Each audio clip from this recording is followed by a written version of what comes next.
BPA भक्ति पूजन artist और टैलेंट ऑफ राठधना राई हल्का जिला सोनीपत के आशीष ने यूपीएससी संघ लोक सेवा आयोग परीक्षा में 592 रैंक प्राप्त कर क्षेत्र का नाम रोशन किया।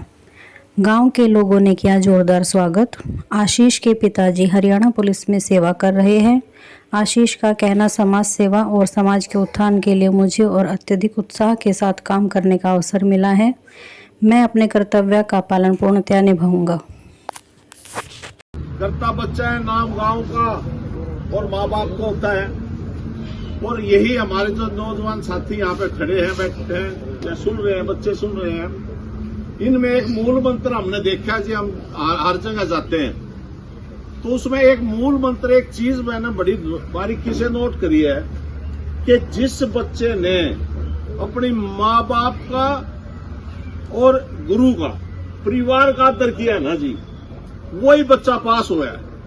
हमने कोई आदमी प्रधान जी आज तक ऐसा नहीं देखा कि भाई वो था तो शरारती, माँ बाप की तो मान्य नहीं करता रही हो, यूपीएससी में या थानेदार भी लग गया। एक जज लगना, एक यूपीएससी पास करना। अभी चाचा मेहताब जी ने बताया, वो इसीलिए बुलवाए थे और पढ़े लिखे हैं।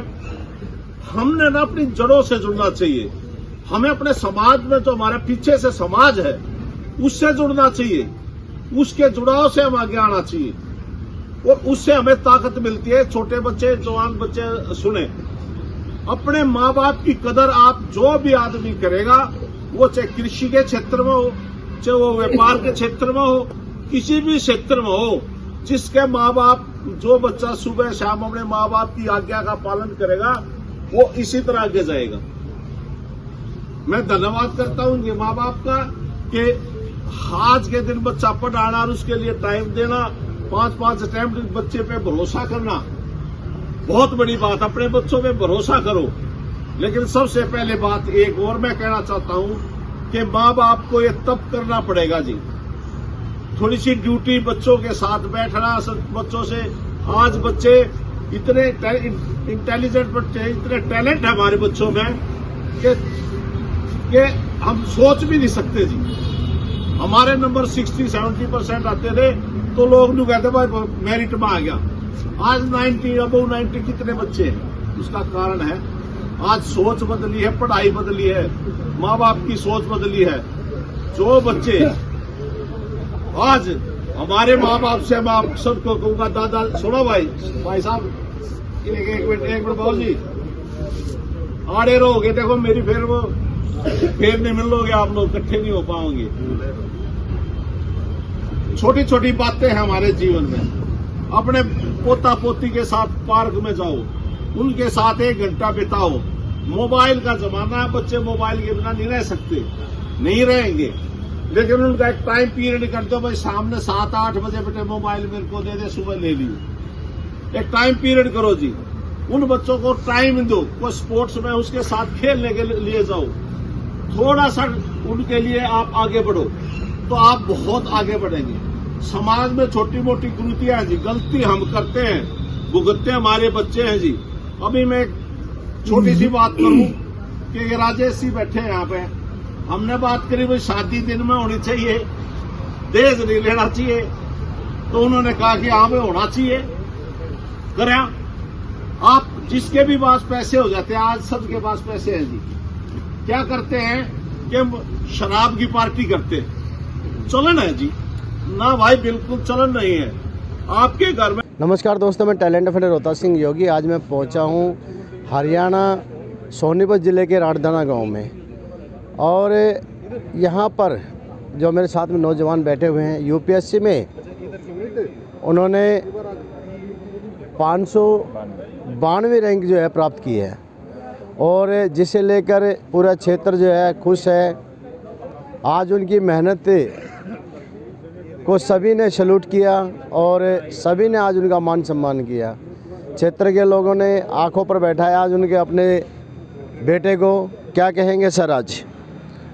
सर मैं बहुत खुश हूँ। मेरे गांव वालों ने मुझे बुलाया यहाँ पे वापस, मुझे सम्मान दिया, जितना भी प्रेम उन्होंने मुझे दिखाया है, मैं बहुत आभार प्रकट करता हूँ उन सभी का। मैं काफ़ी खुश हूँ अपने वापस गांव वापस आके। परिवार की क्या कुछ बैकग्राउंड रही है, जो आप इतनी मेहनत जो आपने की है, उससे पहले क्या कभी सोचा था?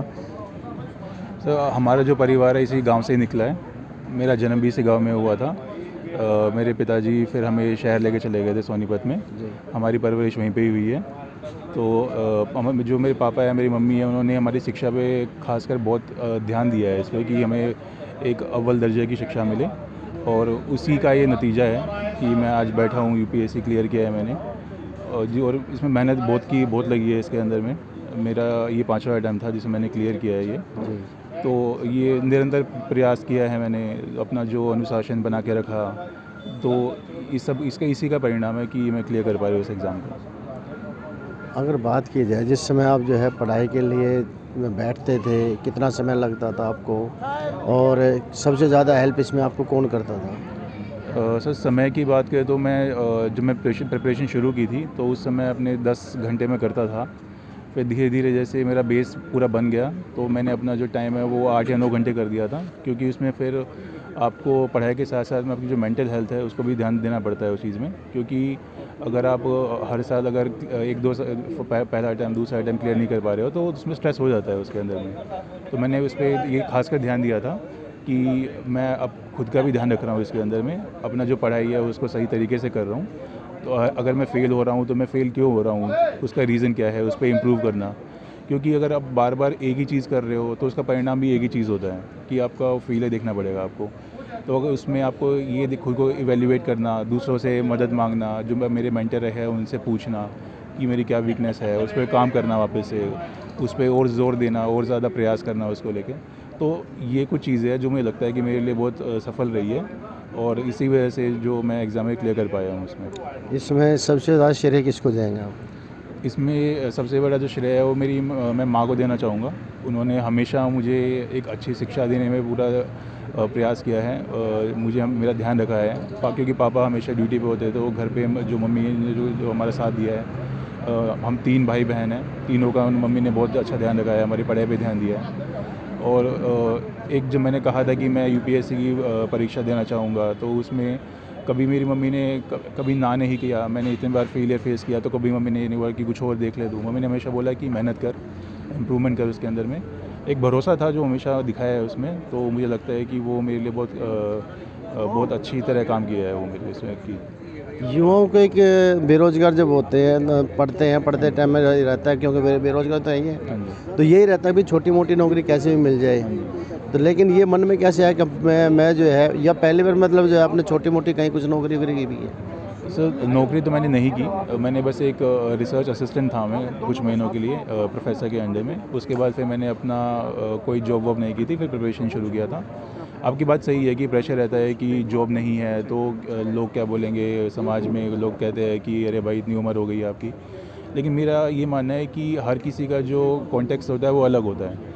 कि कुछ बच्चे होते हैं जिनके लिए जो फाइनेंशियल कंडीशन इतनी अच्छी नहीं होती, तो वो पहले सोचते हैं कि एक जॉब कर ले, साथ साथ में तैयारी करते रहेंगे, तो उसमें भी कोई बुराई नहीं है। लेकिन कुछ होते हैं कि चलो ठीक है, थोड़ी फाइनेंशियल कंडीशन थोड़ी स्टेबल है तो वो तैयारी कर सकते हैं उसमें। तो उसमें ये रहता है कि आपका जो पूरा फोकस है वो आपकी पढ़ाई पे रहता है उसके अंदर में, तो ये थोड़ा बेनिफिट हो जाता है। तो ये बात सही है कि आपकी जो आर्थिक स्थिति है वो आपका ये तय करती है कि आप किस लेवल पे जाएंगे, किस हद तक आप तैयारी कर सकते हैं, कितने साल आप दे सकते हैं इसके अंदर में। तो मुझे चलो इस तरह का प्रेशर नहीं हुआ है। मेरे पिताजी उन्होंने कभी इस चीज़ से फोर्स नहीं किया मुझे, तो उसके लिए मैं अपने पिताजी का भी बहुत आभारी हूँ इस चीज़ में। लेकिन जॉब का लिए रहता है, जो बच्चे कर सकते हैं, अरेंज कर सकते हैं, उनको करनी चाहिए। पहले अपने लिए सिक्योर कर ले एक जॉब को। मैंने भी अपने लिए एक प्लान बी रखा था जो हमेशा होता है कि अगर मेरा यहाँ पे नहीं होता तो मैंने डिग्री मास्टर्स कर ली थी, अपनी रिसर्च की है मैंने, तो उसके अलावा मैं कुछ और भी जॉब कर सकता था। तो कभी ऐसा मत कीजिए कि आपके पास कोई प्लान बी ना हो, आप किसके बाद खाली बैठ गए या फिर आपको मतलब ऐसी जॉब नहीं मिलेगी जो आप चाहते हो करना। लेकिन तो अपने खुद को एक सिक्योर कर रखिए पहले खुद को, उसके बाद आप अगर जो आपका सपना है उस पर अपनी पूरी मेहनत से आगे बढ़िए उसमें। खाने पीने में क्या कुछ इस्तेमाल करते थे? क्या कुछ ज़्यादा डाइट लेते थे, कम लेते थे? नहीं, खाने पीने में सिर्फ घर का खाना होता था, और घर में मैंने अपनी प्रिपरेशन है घर पे रह के किया, तो मम्मी जो बनाती है घर पे मैं उससे वही खाता था। उसमें कुछ अलग नहीं था, कोई डाइट ऐसा कुछ अलग नहीं थी कुछ भी। क्या कुछ ज़्यादा पसंद करते हैं खाना? सर, खाने में सर मैं घर का ही खाना पसंद करता हूँ। थोड़ा मेरी थोड़ी तबीयत जब ख़राब हो जाए उसमें प्रिपरेशन के टाइम में, तो वह समय बहुत वेस्ट होता है उसमें। तो मैं ये ट्राई करता था कि घर का ही खाना खाइए, अपनी तबीयत भी अच्छी रहेगी, आपकी सेहत भी बनती रहेगी। जी बिल्कुल। दिनचर्या कैसी रहती है आपकी? सर दिनचर्या में तो अब जैसे प्रिपरेशन में दिन में जैसे बताया कि इतने घंटे पढ़ना होता था, तो मैं घर पे सुबह उठता था, थोड़ी बहुत एक्सरसाइज करता था सुबह उठ के, ताकि आपकी फ़िज़िकल हेल्थ के साथ साथ में जो मेंटल हेल्थ है वो भी ठीक रहे उसमें। उसके बाद फिर मैं अपना पढ़ाई शुरू करता था। उसमें हर मतलब ये होता था कि 1 घंटे के बाद में मैं 5-10 मिनट का ब्रेक लेता था, फिर 1 घंटा बैठ के, तो ऐसे ब्रेक ले लेके पढ़ता था। तो उसमें ये होता है कि आप अगर दिन में 8-10 घंटे पढ़ना चाहते हैं तो वो फिर हो जाता है ईज़िली। फिर लंच अपना खाइए, आराम से अपना परिवार से बात कीजिए थोड़ी सी, ऐसे कट मत रहिए सभी से, क्योंकि अगर आप अकेले रहना शुरू कर देंगे तो वो आपकी मानसिक स्थिति के लिए भी अच्छा नहीं होता है वो। अपने दोस्तों से थोड़ा बात कर लीजिए, लोगों से मिल लीजिए, लेकिन पढ़ाई पे अपने ध्यान दीजिए उसके बाद में। अच्छा, आज की यूथ जो है वो थोड़ा सा मार्ग भटक जाती है कहीं ना कहीं, नशे की तरफ या उस तरफ, तो कभी इस तरह का आपके जीवन में भी कोई ऐसा मोड़ आया कोई? नहीं सर, मैं इस चीज़ में ऐसा कभी नहीं हुआ है। मेरे पिताजी ने मुझे जो शिक्षा दी है, मेरी माताजी ने जैसे मेरा अनुशासन बनाया है हमारा घर के अंदर में, तो ऐसा कभी कुछ नहीं हुआ, और ना ही कभी ऐसा मुझे लगा कि मुझे इस तरफ जाना चाहिए, क्योंकि मुझे पता था कि मुझे अपना जो एग्ज़ाम क्लियर करना है उसके लिए डिसिप्लिन बहुत ज़रूरी है, और उसमें कंसिस्टेंसी का बहुत इंपॉर्टेंट रोल है कि अगर आपको यूपीएससी ऐसा एग्ज़ाम क्लियर करना है तो आपको एक लगातार निरंतर जो प्रयास जो आपका है वो छूट नहीं सकता उसके अंदर में, क्योंकि आपने अगर 1 साल का भी ब्रेक ले लिया तो फिर वो ब्रेक आपके लिए महंगा पड़ सकता है वो। तो मैंने कभी भी किसी भी बुरी संगत का या फिर किसी बुरी आदत का कभी भी फॉलो नहीं किया है, हमेशा अपने घर पे रहा हूँ, जो मम्मी ने सिखाया है सिर्फ वही फॉलो किया है हमेशा। अच्छा, जिस समय आप जो है यूपीएससी की तैयारी कर रहे थे तो दिमाग में कहीं ना कहीं कुछ ना कुछ तो आता ही होगा, भाई अगर मैं यूपीएससी क्लियर कर जाता हूँ, मुझे कोई पद मिलता है किसी जगह, तो वहाँ पर जाकर मैं कुछ क्या करूँगा, मतलब जो है मन में आता है कुछ गरीबों के लिए या किसी और लोगों के लिए कुछ करने की। सर ये जब यूपीएससी को जो भी तैयारी करते हैं तो उसमें सबसे पहला मोटिवेशन होता है कि हम जन सेवा करना चाहते हैं, कि जो लोग अपना काम करवाना चाहते हैं उनका काम जल्दी से हो, कम लागत में हो, उनको जो एक सद्भाव की जो भावना है वो उनको फील हो। तो मेरे अंदर भी यही था कि जब भी कोई भी इस तरह की पोजीशन मिलेगी, कोई भी जहाँ पे भी मैं कार्य करूँगा अपना, तो उसके अंदर में ये हो कि लोगों का जो काम है वो जल्दी हो, सरल तरीके से हो, उनके कोई कठिनाई ना फेस करनी पड़े। जो देश के बुज़ुर्ग हैं उनका काम भी आसानी से हो, उनको कोई परेशानी ऐसा कुछ फेस ना हो। तो मेरा बस इतना है कि जो हमारे देश के लक्ष्य है, जो हम प्राप्त करना चाहते हैं, जैसे कि हमारा विकसित भारत का है 2047 तक, तो उसमें जिस हिसाब से भी मैं अपना कंट्रीब्यूट कर सकता हूँ मैं वो करूँगा उसके अंदर में। इस बीच में एक लास्ट सवाल और पूछ लेता हूँ। इस बीच में जैसे जो है 12वीं क्लास से स्टार्ट हो जाता है, स्ट्रगल जो है शुरू हो जाता है, तो ऐसे में जो है कहीं जैसे डॉक्यूमेंट्स भी टेस्ट कराने जाना होता है, एसडीएम के पास भी कहीं किसी के पास भी जाना होता है, तो वहाँ पे जो उस समय जो आप खड़े हो गए कहीं इंतज़ार किया होगा, हाँ जी, हाँ तो क्या वो चीज़ें कभी याद दिलाती हैं, वो चीज़ें भी कैसे में मुसीबत है, क्या क्या झेली है क्या नहीं? सर ये तो होता ही है कि जब हम जाते हैं तो ऑफिशियल वर्क में कहीं ना कहीं थोड़ी बहुत डिले हो जाती है, लेकिन जब उनको देखते किसी हैं तो अधिकारी के ईगो भी सामने आई नहीं होगी? सर, ऐसा कुछ नहीं है ईगो वगैरह, सब अच्छा अपना काम करते हैं। कोई ऐसा परेशानी होती है, आजकल तो डिजिटल भी काफ़ी हो गया है तो थोड़ा फेसलेस भी हो गया है काफ़ी, लेकिन जब से जाते थे कभी देखते थे दूसरों को तो मोटिवेशन मिलता था कि हम भी कभी वहाँ पे बैठेंगे, कोई आएगा हमारे पास तो हम भी उनका काम अच्छे से करेंगे, कि कोई परेशानी ना हो उनको, जो उनका काम सही होना चाहिए वो उनका सही तरीके से करें। तो सर मेरा पूरा प्रयास रहेगा, जैसा भी काम होगा वो अच्छे से करूँ मैं, किसी को कोई परेशानी ना हो, कोई तकलीफ़ ना हो। जी बिल्कुल। तो जी, अब युवा जी देख रहे हाँ हैं, जी। क्या संदेश देंगे आप उन्हें? तो मतलब मेरा संदेश यही है कि जो आपका लक्ष्य है पहले ये देखिए कि आप क्या करना चाहते हैं। जैसे स्वामी विवेकानंद जी हैं, उन्होंने कहा था कि सिर्फ एक लक्ष्य रखो, उसी को देखो, उसी को सोचो, उसके बारे में आप हर जगह देखो, उसी को देखो, उसके बारे में उसको प्राप्त करने का प्रयास करो। हर चीज़ को जो भी आप करना चाहोगे उसी की तरफ जाइए। तो मेरा बस ये मानना है कि जो भी आदतें हैं आपकी उनको अच्छे रखिए, आपके जो साथी है, जो आपकी कंपनी रहती है लोगों के साथ में, उनको अच्छा रखिए। आपका जो साथ मिलेगा आपको फिर वो भी अच्छा होगा। आपके जो अगर काम को डिफ़िकल्ट लग रहा है आपको तो वो भी ईज़िली कर पाएँगे आप। तो बस मेरा ये है कि अपना तो डिसिप्लिन रखिए, अपना अच्छे से पढ़ाई कीजिए और अपनी जो फैमिली है उसको टाइम दीजिए। आपको साथ फ़ील होगा उनका, कभी अकेलापन फ़ील नहीं होगा। बस मिस नहीं होगा, एडवाइस होगी उनके लिए। चलिए, बहुत बहुत धन्यवाद आपका, और आपको शुभकामनाएं हमारे चैनल की तरफ से। आप एक अच्छे पद पर जाएं और अच्छी तरह जो है समाज की सेवा करें, और जन सेवा में जो मज़ा है और आप तो एक पद पर बैठकर देश की सेवा भी करेंगे और जन सेवा भी करेंगे, दोनों चीज़ों का मौका मिलेगा आपको। तो ईमानदारी के साथ आप जो है अपनी अच्छी छवि के साथ अपना पूरा कार्यकाल पूरा करें, हम यही शुभकामना देंगे आपको। सर, नाम क्या आपका? मैं अशोक खत्री, संरक्षक 360 व खत्री खाप का प्रधान हरियाणा से। क्या कहेंगे सर, आज जिस तरह से युवाओं ने परचम लहराया है, यूपीएससी में नाम किया है, क्या कहेंगे? देखिए, जब कोई भी बच्चा मेहनत करता है और उस मेहनत का फल मिलता है तो गांव को, एरिया को उसका फ़ायदा भी होता है और दूसरे बच्चों को रास्ता मिलता है।